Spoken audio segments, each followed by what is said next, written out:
এবার সংস্কার ছাড়া নির্বাচনে না যাওয়ার ঘোষণা দিল ইসলামী আন্দোলন বাংলাদেশ। আজ মঙ্গলবার বিকেল ৩টায় বায়তুল মোকাররমে অনুষ্ঠিত জুলাই সনদের আইনি ভিত্তি প্রদান, আইন শৃঙ্খলা পরিস্থিতি নিয়ন্ত্রণ এবং পিআর পদ্ধতিতে জাতীয় নির্বাচনের দাবিতে আয়োজিত সমাবেশে ইসলামী আন্দোলন বাংলাদেশের আমির মুফতি সৈয়দ মোহাম্মদ রেজাউল করিম পীর সাহেব চরমোনাই এসব কথা বলেন।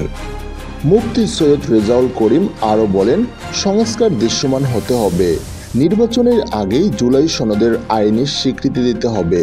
এ সময় তিনি আরও বলেন, টেন্ডারবাজি, রাহাজানি, সন্ত্রাস থেকে আরও বিদেশি আধিপত্য থেকে মুক্তির জন্য একমাত্র পদ্ধতি হল পিআর পদ্ধতি। এই দাবি আদায়ের লক্ষ্যে ইসলামী আন্দোলন বাংলাদেশ কর্মসূচি চালিয়ে যাবে। তিনি জোর দিয়ে বলেন, আমরা আপাতত রাজপথ ছাড়ছি না। সমাবেশ শেষে পীর সাহেব চরমোনাইয়ের নেতৃত্বে বিক্ষোভ মিছিল অনুষ্ঠিত হয়। তিনি সরকারকে হুঁশিয়ার দিয়ে অতি দ্রুত সকল কার্যক্রম বাস্তবায়নের আহ্বান জানান।